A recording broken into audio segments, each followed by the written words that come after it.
왕이 없던 때입니다. 그것이 사사시대의 특징입니다. 이 사사시대가 끝나고 나서 사울 왕이 이스라엘의 제1대 왕이 되지만 그는 하나님 앞에 버림받습니다. 그리고 마침내 다윗 왕이 이스라엘의 왕이 되어서 하나님을 섬기고 진정한 하나님의 왕이 되시는 그 시대가 다윗 때부터 시작이 됩니다. 사사 이전에 이제 하나님께서 이스라엘에 모세라는 지도자를 세웠었습니다. 그런데 이 사사 시대는 왜 시작됩니까? 이스라엘이 국난에 빠졌습니다. 위기에 빠졌죠. 그래서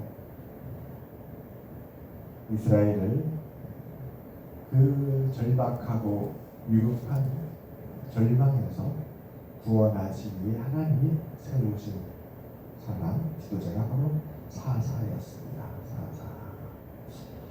사실 사사 시대는 아주 불안정한 시대였죠.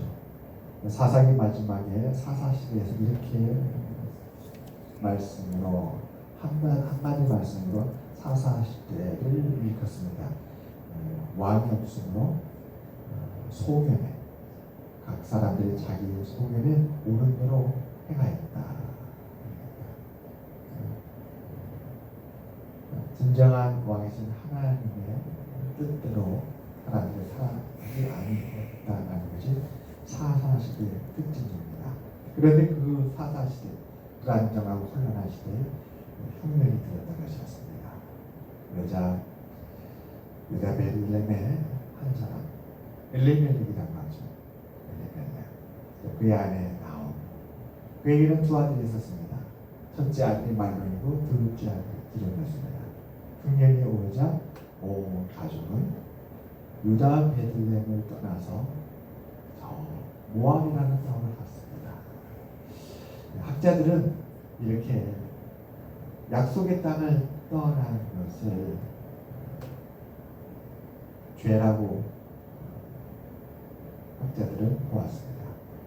이것은 그들이 하나님께서 명하신 뜻을 따르지 아니하고 이방의 땅 모압으로 이주하는 것부터가 그들의 잘못이었다. 이렇게 학자들은 봅니다. 엘리멜렉과 그 가족은 흉년을 피해서 모압에 가서 거류했습니다. 이 거류했다라는 것은 잠시 머문다라는 뜻이 있습니다. 곧 흉년이 끝나면 다시 베들레헴으로 돌아갈 예정이었다는 것이죠. 그렇게 거주했습니다. 오늘 말씀해 보게 되면 그 사람의 이름이 나옵니다. 엘리멜렉이요, 그 아내 이름 나옵니다. 그리고 그의 두 아들의 이름은 말론과 기론이 유다 베들레헴 에브론 사람들이었다. 이렇게 기록되었습니다. 그들이 모압 지방에 들어갔다. 근데 오늘 말씀 보면 그 다음에 또 이렇게 기록됩니다. 거기에 살았다. 잠시 흉년이 지나고 나면 곧 해가 바뀌면 베들레헴으로 돌아갈 예정이었는데 그렇게 모압 땅에 거류했던 그들이 그곳에 살았다는 것입니다. 벌써 한 해, 두 해 지나면서 여러 해를 거쳐서 그곳에 살게 되었다라는 뜻이었습니다. 잠시 거주하려고 하는데 그곳에 살게 되었던 것이었죠. 그렇게 살고 있는 가운데 어떤 일이 벌어졌는가? 오늘 말씀에 보면 나오미의 남편 엘리멜렉이 죽고 나오미와 그의 두 아들이 남았다라는 것이 있어요. 이렇게 그곳에 몇 해를 거쳐서 살게 되는데 뜻밖의 가장이었고 그 집안의 대표였던 남편이자 아버지였던 엘리멜렉이 세상을 떠난 것입니다. 세상을 떠난 것은 대단히 큰 일이죠. 슬픈 것입니다. 갑자기 온 가족의 생계를 책임지고 있었던 남편이자 아버지였던 엘리멜렉이 세상을 떠나니까 그 가정은 얼마나 고통스럽고 힘들었을까요? 오늘 말씀에 보면 그 다음 일에 대해 이렇게 기록합니다. 나오미 남편 엘리멜렉이 죽자 나오미와 그의 두 아들이 남았는데 그들은 모압 여자 중에서 그들의 아내를 맞이하였다. 이렇게 기록되어 있습니다. 말론과 기론 두 아들은 어려서부터 병약했을 것이다. 이렇게 봅니다. 그래서 추측을 하기를 이 가정이 두 아들이 병약하니까 그곳에 살았는데 아마도 병약한 두 아들이 이제 점점 장상에 가고 있기 때문에 모압 여인을 아내로 며느리로 맞이했지 않았을까. 어머니의 심정으로 추측을 해보는 것입니다. 남편과 함께 비록 이방 땅이지만 이것이 하나님 앞에 죄라는 걸 알면서도 가족의 생계가 걱정되었기 때문에 양식을 찾아서 모압으로 이주를 한 것이었습니다. 약속의 땅을 떠난 것 자체가 하나님 앞에 불신앙했는데 그럼에도 불구하고 엘리멜렉과 나오미는 가족의 생계가 우선 걱정이 돼서 이렇게 모압 땅으로 이주한 것입니다. 그곳에 가서 잠시 머물러 살려고 했는데 살다 보니까 어느덧 여러 해가 되었고 이제는 그곳에 거주하여 사는 지가 시간적으로도 상당히 지난 것이죠. 그런데 갑자기 그의 남편이 엘리멜렉이 세상을 떠나고 만 것입니다. 그러니 두 아들은 점점 성장해 가지요. 그리고 남편은 세상을 떠났죠. 그러니까 나오미 입장으로서는 두 아들의 앞날을 걱정하면서 모압 여인과 결혼을 시켰던 것이었습니다. 여러분, 신명기 말씀에 의하면 율법에 의하면 이방 여인과 결혼하는 것은 금하였습니다. 그러니까 이것이 명백하게 죄라고 규정되어 있지는 않지만 그러나 모세 율법에 의하면 이방 여인과의 결혼을 금하고 있습니다. 이렇게 성경이 하나님의 율법에 금하고 있는 그 일을 나오면 할 수밖에 없었던 것이었습니다. 모압에서 두 여인을 며느리로 아내로 맞이했는데 오늘 말씀에 보면 하나의 이름은 오르바요, 하나의 이름은 루시더라. 사실은 서열이 바뀌었습니다. 첫째가 루시였고 둘째가 오르바였습니다. 그러니까 아들이 두 개인데 첫째 아들이 말론이고 둘째 아들이 기론인데 말론이 룻과 결혼했던 것이었습니다. 룻은 사실 첫째 며느리였어요. 그렇게 두 아들을 결혼시키고 나서 그곳에 이제 거주하게 됩니다. 그 다음 말씀에 이렇게 기록되어 있죠. 그들이 거기에 거주한 지 10년쯤에 그렇게 결혼을 시키고 나서 이제는 그곳에 말하자면 정착한 것이죠. 거주했다라는 정착입니다. 그렇죠. 모압 여인은 결혼했으니까 그곳에 정착할 것이죠. 정착하는 의미로 모압 여인을 아내로 또 며느리를 맞이해서 가정을 이루었습니다. 그것에 정착한 것입니다.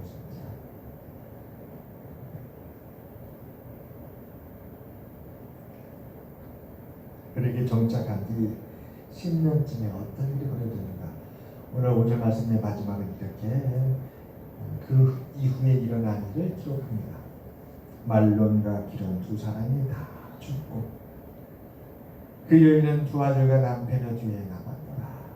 그 여인은 바로 나오미라는 것입니다.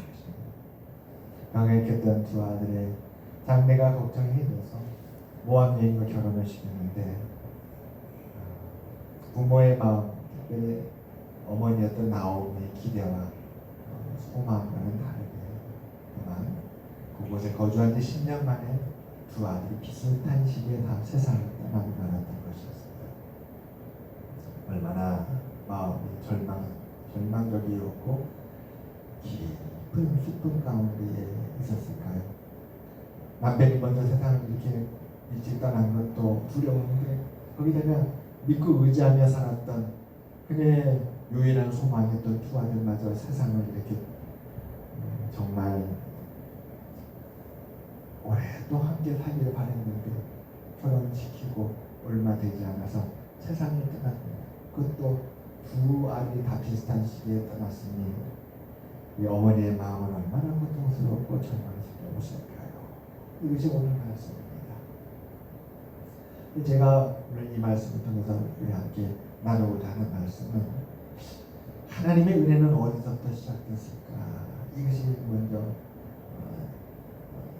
첫 번째 나누고자 하는 것입니다. 여러분은 하나님의 은혜가 어디서부터 시작됐다고 여러분 생각하십니까?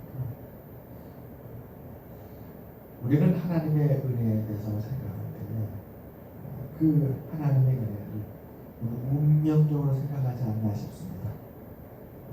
하나님의 선택은 바뀔 수 없다. 또 우리가 하나님의 뜻을 저버리고 하나님의 뜻을 따르지 않았을 경우에 우리는 다시 하나님의 사랑으로 돌아갈 수 없다.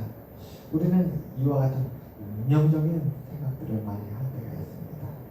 여러분은 오늘 이 나옴이라는 여인은 어디서부터 그의 삶이 어그러지고 잘못되었을까요? 도대체 하나님의 사랑은 이 나옴이 이 여인에게 언제부터 시작됐고 어디서부터 시작됐을까요? 우리 그렇게 생각할 수 있지 않습니까?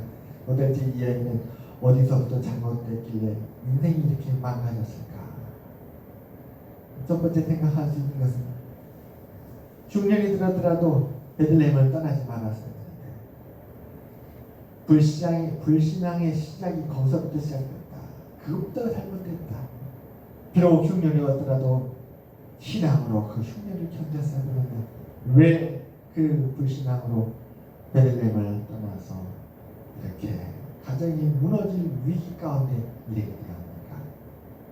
또 둘째 우리가 생각할 수 있는 것은 남편 엘리멜렉이 떠나고 난 다음에 그때서라도 정신을 차리고 회개하여서 베들레헴으로 돌아왔으면 좋았을 텐데 왜 돌아오지 않았을까?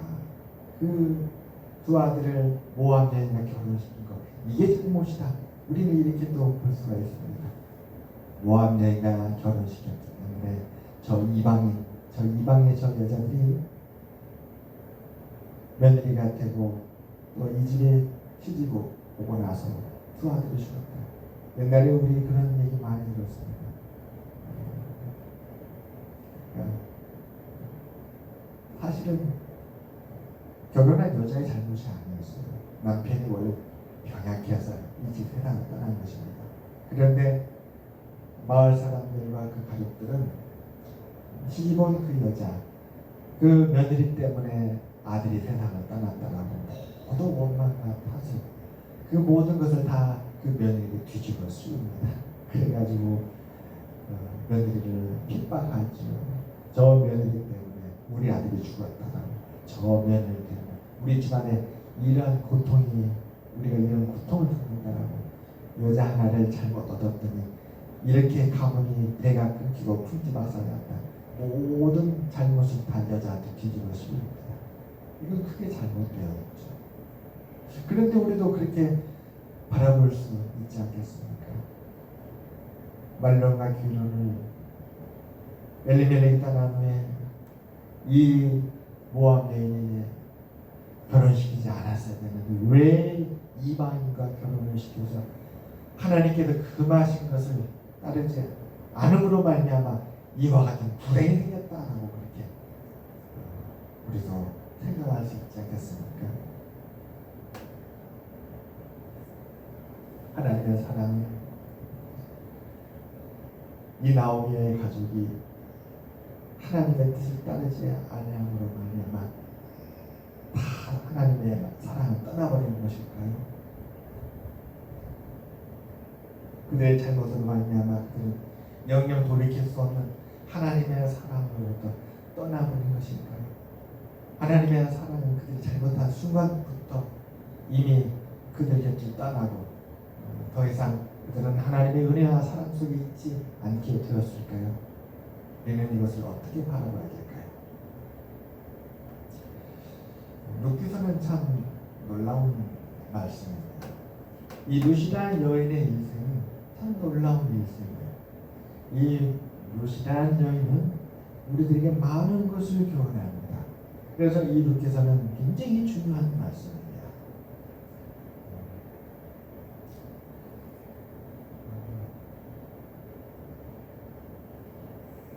나오미가 스스로 절망에 빠져서 모든 소망을 잃어버렸는데 놀랍게도 이 루키스의 주인공이 그의 첫 번째 며느리, 그의 큰아들 말룬과 결혼한 모함의 루시라는 것이었어요. 우리는 이것을 어떻게 이해해야 될까요?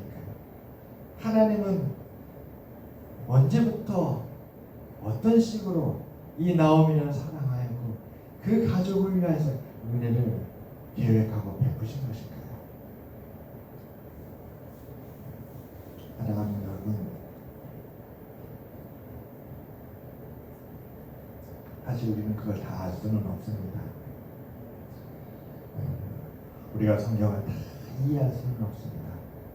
그러나 하나님이 주시는 은혜의 빛 아래에서 우리가 그 말씀을 묵상하고 따라가면서 하나님이 우리에게 열어주시는 은혜를 따라서 우리가 바라보고 깨닫게 되는 뿐입니다. 오늘 이 시간 하나님께서 우리들에게 깨달음을 주시기를 주님의 이름으로 축원합니다. 여러분, 우리 한번 생각해 봅시다. 사실 나오미란 여인은 참 불쌍한 여자 아닐까요? 누군들 자녀를 낳았을 때 그 자녀가 병약하기를 원하는 어머니가 누가 있겠습니까? 이 나오미도 자녀를 낳았을 때 그 자녀가 건강하게 잘 자라기를 원했을 것입니다. 그런데 알고 보니까 이 두 아들은 심히 병약했던 것이었어요. 어려서부터 병약했습니다. 그러니 부모님의 마음은 얼마나 괴롭고 힘들었을까요? 특별히 두 아들을 낳은 어머니 나오미의 심정은 얼마나 괴로웠을까요? 그리고 사람에게는 부족함이 많습니다. 신앙으로 흉년을 견뎌야 되는데 사실 흉년을 견딘다는 건 정말 쉽지 않습니다. 가정에 위기가 찾아오면 그걸 인내로서 견디고 극복해야 되는데 그게 참 쉽지가 않습니다. 다른 사람이 겪는 일은 우리가 얼마든지 인내하라 극복하라 말할 수 있지만 그게 나한테 내가 겪게 되면 그건 쉽지가 않습니다. 정말 힘들고 어렵습니다. 아픕니다. 우리는 불신앙에도 불구하고 가족의 생기를 위해서 병약한 두 아들을 살리기 위해서 양식 있는 모압으로 이주해 간 이 엘레멜렉과 나오미 그 가정을 조금이나마 이해해야 할 것입니다. 어떤 아내가 남편이 세상을 떠나기를 원하겠습니까? 아무리 남편 때문에 힘들고 아파하고 고통한다 할지라도 그러나 대부분의 아내들은 그 남편을 사랑하고 위할 것입니다. 결코 남편이 먼저 세상을 떠나기를 원하지는 않을 것입니다. 그런데 엘리멜렉이 세상을 떠나고 말았던 것이었습니다. 만약 우리가 이 상황이라면 우리는 어떤 결정을 내릴까요? 우리는 두 아들 참으로 약하고 자주 아파하는 그 두 아들을 바라보면서 과연 베들레헴으로 돌아갈 수 있을까요? 이제 성장하고 있고 어느덧 베들레헴 고향 땅을 떠나기도 여러 해가 지났는데 이제 와서 날마다 병치레하는 두 아들을 데리고 고향으로 쉽게 돌아갈 수 있을까요? 어려울 것입니다. 어쩌면 모압 사람들이 이 나오미에게 참 잘해줄지도 모릅니다. 성경에 그 나와 있지 않습니다. 나오미는 모압 사람들과 다정하게 살았을지도 모릅니다. 우리 속담에도 이웃 사촌이라는 말이 있잖아요. 아무리 사촌이라 해도 멀리 살면 위급할 때 도움이 되지 못하는 것이죠. 그러나 비록 사촌이 아니지만 정말로 내가 위급할 때 나를 도울 수 있는 사람은 바로 내 이웃이라는 것입니다. 그래서 이웃 사촌이라는 말이 나왔습니다. 어쩌면 모압 사람들의 큰 도움을 얻어서 이 남편이 세상을 떠난 이 어려움과 고난을 나오미는 이겨가고 있었을지도 모릅니다. 만일 그렇다면 우리도 병약한 두 아들의 장래를 위해서 모압 여인과 결혼시키를 생각을 하게 되지 않을까요? 우리도 그렇게 생각할 수 있지 않을까요? 우리가 그 속사정을 다 일일이 알 수 없지만 분명한 거 하나는 모압의 룻은 대단히 훌륭한 신앙의 여인이었다는 것이었습니다. 분명한 것은 나오미가 그의 며느리 룻을 며느리로 얻은 것은 하나님의 축복이었다는 거예요. 어떻게 모압 지방에 이런 훌륭한 여인이 있었을까? 이방 땅에 베들레헴에도 없는 그런 순전한 마음과 지극한 정성과 변하지 아니하고 어떤 어려움도 견디고 이겨낼 수 있는 불굴의 신앙으로 하나님을 섬기고자 하는 그런 여인이 이 모압 땅에 있을 수 있었을까? 이것이 놀랍습니다. 하나님은 룻이라는 이 진주보다도 귀한 여인을 나오미의 집에 며느리로 하나님께서 이끌어 주셨습니다. 이것은 하나님의 은혜가 분명합니다. 하나님의 은혜입니다. 나오미가 룻을 만났다라는 것. 그래서 이와 같은 사건을 통해서 오늘 본문을 다시 보는 것입니다. 하나님은 나오미와 그 두 아들 그리고 남편 엘리멜의 이 가정을 긍휼히 여기셨다. 이 가정은 불쌍히 여겼다. 이들을 하나님은 자비를 베푸셨다. 하나님은 이들을 불쌍히 여기시고 이들에게 은혜를 베풀어 주셨다. 우리가 룻을 통해서 이런 하나님의 은혜를 다시금 확인할 수 있습니다. 사랑하는 여러분, 그래요.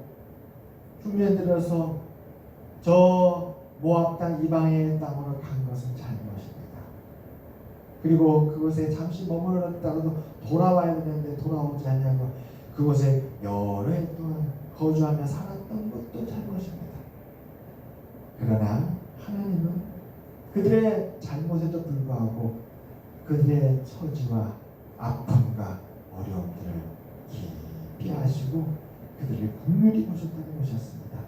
사랑하는 여러분, 오늘 이 예배를 받으시는 하나님은 우리를 긍휼히 보시고 깊은 사랑으로 바라보시는 줄 믿으시기 바랍니다. 우리의 아픔과 어려움을 하나님은 사실 우리 자신을 더 잘 아시는 분이십니다. 나오미가 얼마나 힘들어합니까? 말론과 기른 두 아들을 태어날 때부터 장성할 때까지 얼마나 그 긴 세월을 마음 아파하며 키우고 돌보고 오늘까지 왔을까? 하나님은 그 삶의 아픔을 다 보시고 아시는 것입니다. 여러분, 우리를 향하여서도 이와 같은 긍휼하심과 자비하심으로 하나님은 우리를 바라보고 있는 줄 믿으시기 바랍니다. 그 하나님의 자비하심과 긍휼이 있기에 우리에게 소망이 있습니다.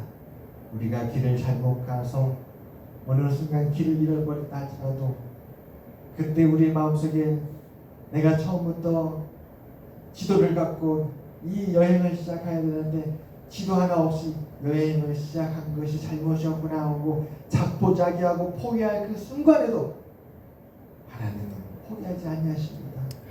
우리가 얼마나 아파했는지를 이미 아시는 하나님께서 하나님께로 눈을 들어 주의 은혜를 구하면 하나님은 우리를 붙들어 주시고 인도해 주시는 하나님의 줄 믿으시기 바랍니다. 기도하겠습니다. 하나님.